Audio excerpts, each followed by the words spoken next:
It's a story about a young Anglo-Irish officer serving in an English infantry regiment who embarks for the Crimea and sees the hideous fighting of battles of the Alma, Balaclava and Inkerman before being wounded and then coming back to fight in the Battle of the Quarries. It's underpinned by the true story of the unfortunate love affair of this young man, not with his chambermaid from Ireland, who's so in love with the man that she decides to go to the Crimea with him via marrying his batman. So there's one or two slightly difficult moments, as you can imagine.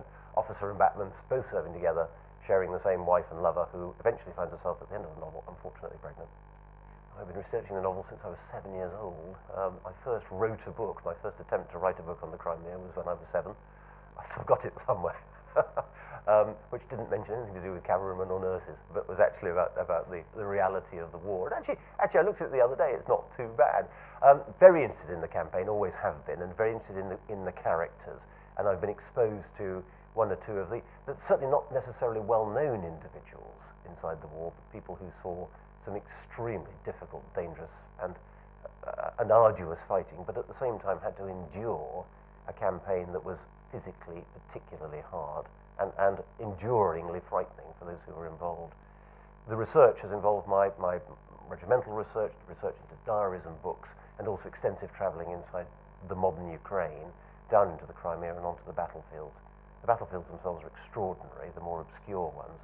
Battlefield of Inkerman, for instance, you can still find bones and bullets, regimental buttons, remnants of very, very serious fighting.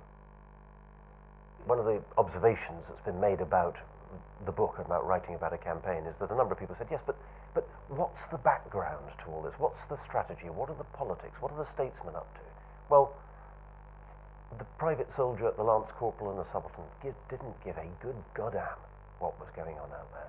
My own service, I remember thinking, the battalion has had an extremely quiet tour in West Belfast, South America.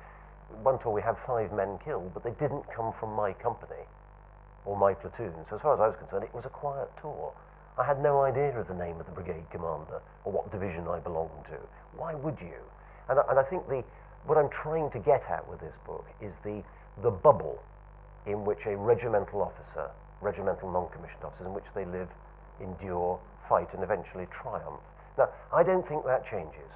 I strongly suspect that comradeship, loyalty, boredom, and above all else fear probably don't change, that the same sort of things were being said at Waterloo and Inkerman, were being said in Basra and Helmand today.